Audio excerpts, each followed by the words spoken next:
কি কাজ করো তুমি? হোটেলে থাকো। এমনি পড়াশোনা করো নাই? পড়াশোনা করো নাই। তা তোমার যে আমি বললাম যে তুমি কি বললে আমরা আমরা আমরা ব্যস্ত নাকি? হ্যাঁ। বাবা মা নেই, গরিব অসহায় ইতিম এক পোলার দায়িত্ব নিলেন ব্যারিস্টার সুমন।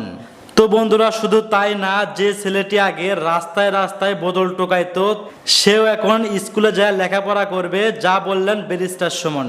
তো বন্ধুরা, চলুন ভিডিওতে আর বেশি কথা না বলে সরাসরি আজকে আমরা ব্যারিস্টার সুমনের মুখ থেকে শুনে আসি।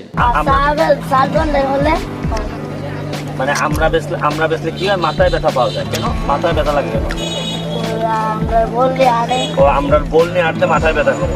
আর চার দোকানে পাও ব্যথা করে। তোমার ভাই বোন কয়জন? 2 ভাই 1 বোন। তো তোমার তো পড়াশোনা করতে ইচ্ছা করে না? দেখা তোমার আব্বা কি বলে? আব্বা নাই? তো ইও নাই মানে কি? মানে ও বলতেছে যে আম্মা থেকেও নাই, মানে কারণ কি? মানে তোমার আম্মার বিয়ে হয়েছে আরেকটা? ওর আম্মার আরেকটা বিয়ে হয়েছে। তুমি থাকো কার সাথে? হ্যাঁ, মানে কার সাথে থাকো তুমি? তোমার খালা, নানি, দাদা, দাদু বাজারেই থাকো? সোনারগড় বাজারে কে রাখে থাকতে দেয়? কে তোমারে পাহারাদার দেয়? ওহো, মানে আমাদের নিজেদের এলাকার পাহারাদারদের সাথে সে থাকে। এবং আমার কাছে মনে হয়েছে যে এই ছেলেটা এত স্মার্ট, পড়াশোনা করাইলে তো অনেক ভালো করতো। তাইলে তুমি কি ফুটবল খেলার ইচ্ছা আছে? তাইলে চলবা কেমনে ফুটবল খেলো যদি? না, আমি যদি তোমার স্কুলে ভর্তি করে দিই হবা? আর আমি যদি অন্যান্য টাকা পয়সা দিই তোমার খরচে? হ্যাঁ, তা তোমার নাম কি বললাম? জুবেদ। আমি এক যুবেদের সন্ধান পাইছি আজকে। আমি চিন্তা করছি যে যুবেদের দায়িত্ব নেওয়া যায় কিনা, দেখি একটু চেষ্টা করে। কারণ এই যুবেদরা আমার মনে হয়েছে যে বহুদূর যাওয়ার সম্ভাবনা আছে। আর ভিডিওটা আমার এই কারণে যে আপনি গ্রামে যান, যেমন ঢাকা থেকে আমি গ্রামে আসছি, প্রতিদিন আপনি গ্রামে গেলে, আপনার গ্রামে গেলে যুবেদের মতো অনেক লোকের সন্ধান আপনি পাবেন।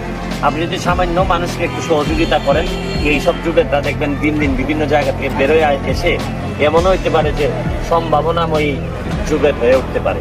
আজকের মতো বিদায় নিচ্ছি, ভালো থাকবেন। দাও পরে আমরা খাওয়া একটু দাও। ঠিক আছে, এর একটা আমরা দিয়ে দিয়ে দিই। ঠিক আছে, থ্যাংক ইউ। তুমি একটা কাজ করো, তুমি এই এই কার সাথে যোগাযোগ করবো? কোন পাহারাদারের সাথে থাকে, কেমনে কি থাকে? এই যে কাজল, এ পাহারাদারের সাথে যদি থাকে, কার সাথে থাকে, কিভাবে থাকে, তাহলে এর ব্যবস্থা করা যায় কিনা? এ স্মার্ট আছে, কথাটা বুঝছো? ঠিক আছে, ওকে, তুমি এর সাথে যোগাযোগ করবা, তোমার ব্যবস্থা করবো সব। ওকে, সকালে এর স্কুলে ভর্তি করা যায় কিনা? ওকে। তো বন্ধুরা, ব্যারিস্টার সুমনের এই সমস্ত কাজকর্মগুলো আপনাদের কাছে কেমন লাগে অবশ্যই কমেন্ট বক্সে কমেন্ট করে জানিয়ে দিন। আর হ্যাঁ, ব্যারিস্টার সুমনকে নিয়ে এমন নিত্য নতুন আপডেট খবর সবার আগে পেতে এখনই আমাদের এই পিচ্চি সাকিব চ্যানেলটি সাবস্ক্রাইব করুন।